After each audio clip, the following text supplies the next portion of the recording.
that 95% of what we do, think and feel at any given time is dictated by our subconscious mind. We think that we're making decisions in the moment. We're not.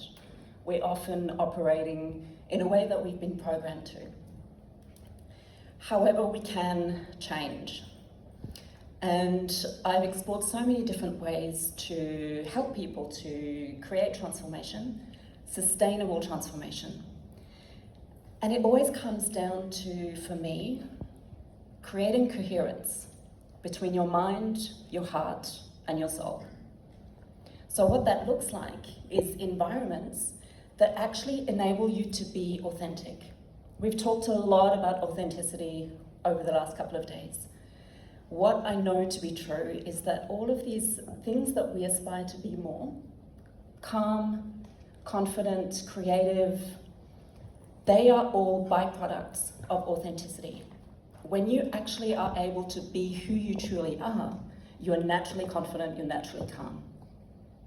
So this art project for me was a way of creating harmony for people without them necessarily understanding why.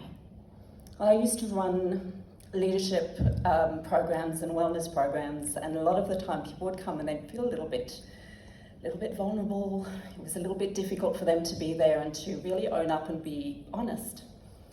And so I created this artwork because, being an interior designer, the way the venue looked was very important to me. So I created this big backdrop, and I started to notice how people interacted with it.